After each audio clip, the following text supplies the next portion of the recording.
Article 13 of UCP 600 deals with bank-to-bank reimbursement arrangement. We know the difficulties of reimbursement and suspension until the reimbursement is happened to the beneficiary. Moreover, how the banks will be reimbursed, the process should be known clearly. Today, we are diving deep into a super important, but often tricky part of Article 13, which deals with bank-to-bank reimbursement arrangements. If you're in the world of trade finance, letters of credit, or international banking, you know how crucial it is to get reimbursements right.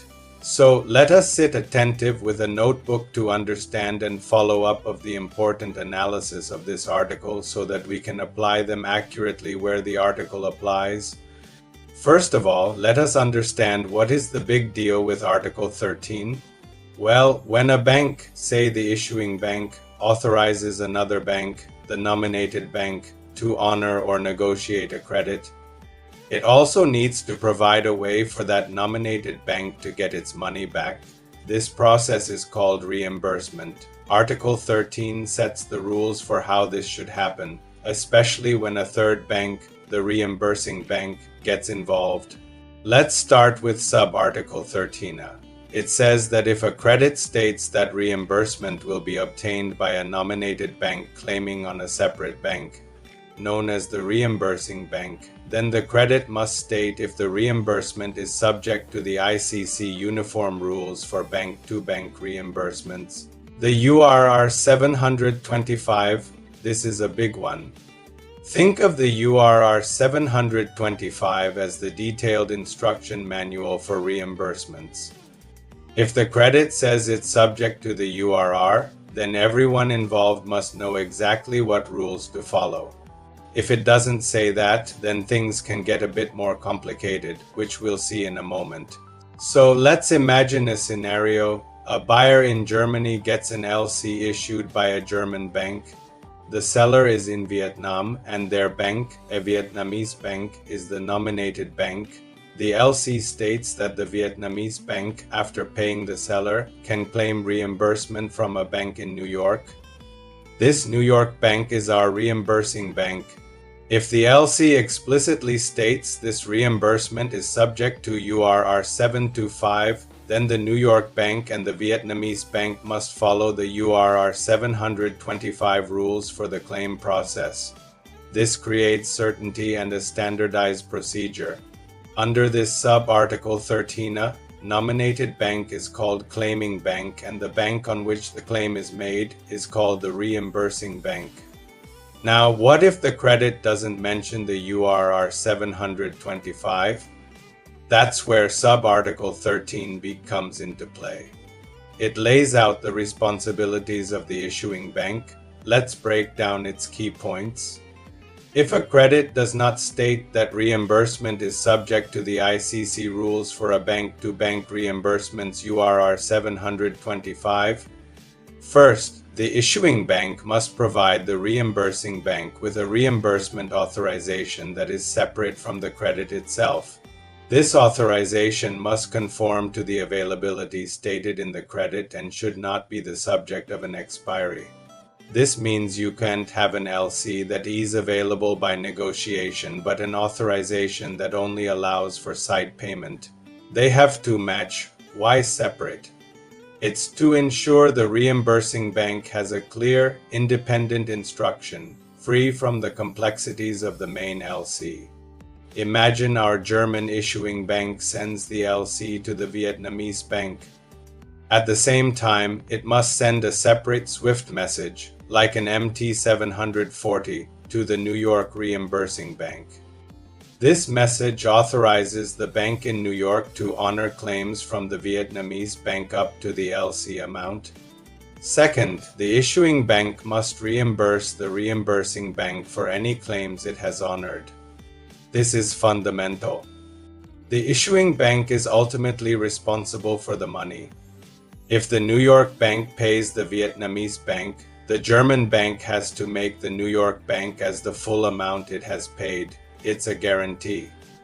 The claiming bank will not supply any certificate to the issuing bank detailing that the documents submitted complied with the terms and conditions of the credit. And third, this one is crucial for the nominated bank. The issuing bank is responsible for any loss of interest, charges, or other expenses incurred by the nominated bank if the reimbursement doesn't happen on time. This happens if the reimbursing bank fails to pay for reasons other than the nominated bank failing to comply with the reimbursement authorization. Let's expand on that with an example. The Vietnamese bank presents a compliant claim to the New York bank. But let's say the New York bank, for whatever internal reason, delays the payment by 5 days. During those 5 days, the Vietnamese bank is out of pocket and losing interest on that money. According to Article 13b, the German issuing bank is on the hook for that lost interest and any other related costs.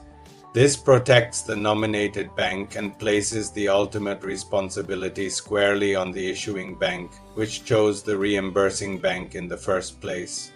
This is a powerful protection for the nominated bank. It gives them the confidence to pay the beneficiary, knowing they won't suffer a financial loss because of a slow or non-performing reimbursing bank. It reinforces the issuing bank's primary undertaking. Now let's look at the reimbursing bank's side of things.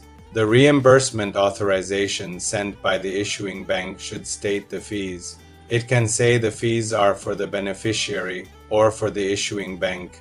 If the authorization is silent on who pays the fees, then all the reimbursing bank's charges are for the account of the issuing bank.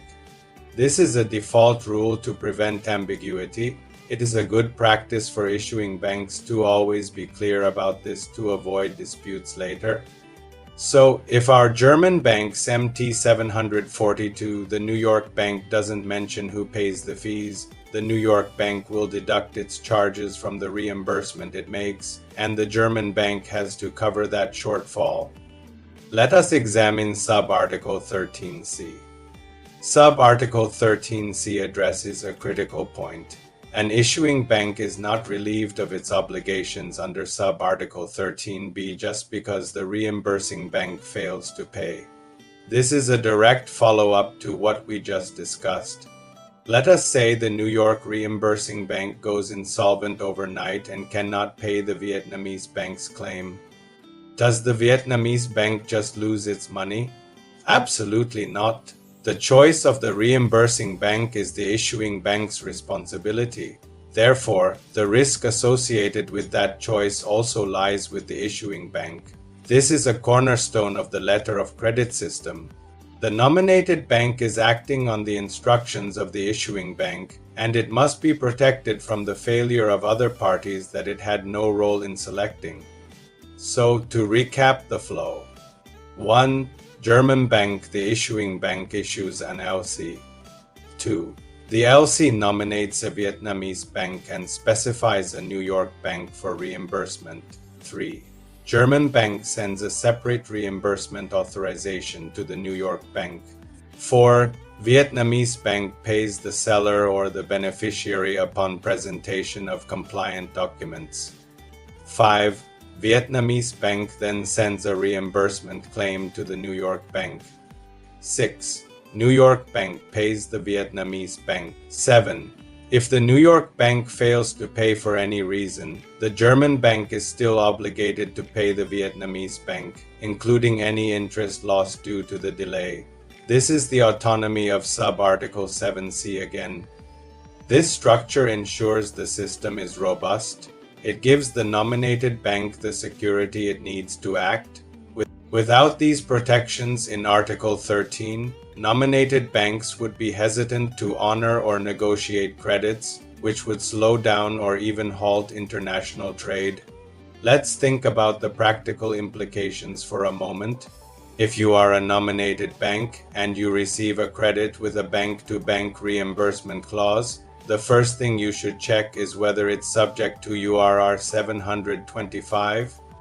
If it is, great, you know the rules.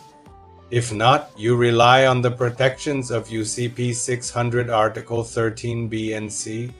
You should also assess the risk of the reimbursing bank. While you are protected by the issuing bank, a failing reimbursing bank still means delays and extra work to get your money. If you are an issuing bank, choose your reimbursing banks wisely. You are ultimately responsible for their performance. Make sure your reimbursement authorizations are clear, accurate, and sent promptly. Always specify who is responsible for the charges to avoid any confusion. This article is all about creating a smooth and secure chain of payment. It's a safety net. It ensures that when a nominated bank pays a beneficiary in good faith, it will not be left out in the cold. It keeps the gears of global commerce turning smoothly by providing trust and predictability in the payment process.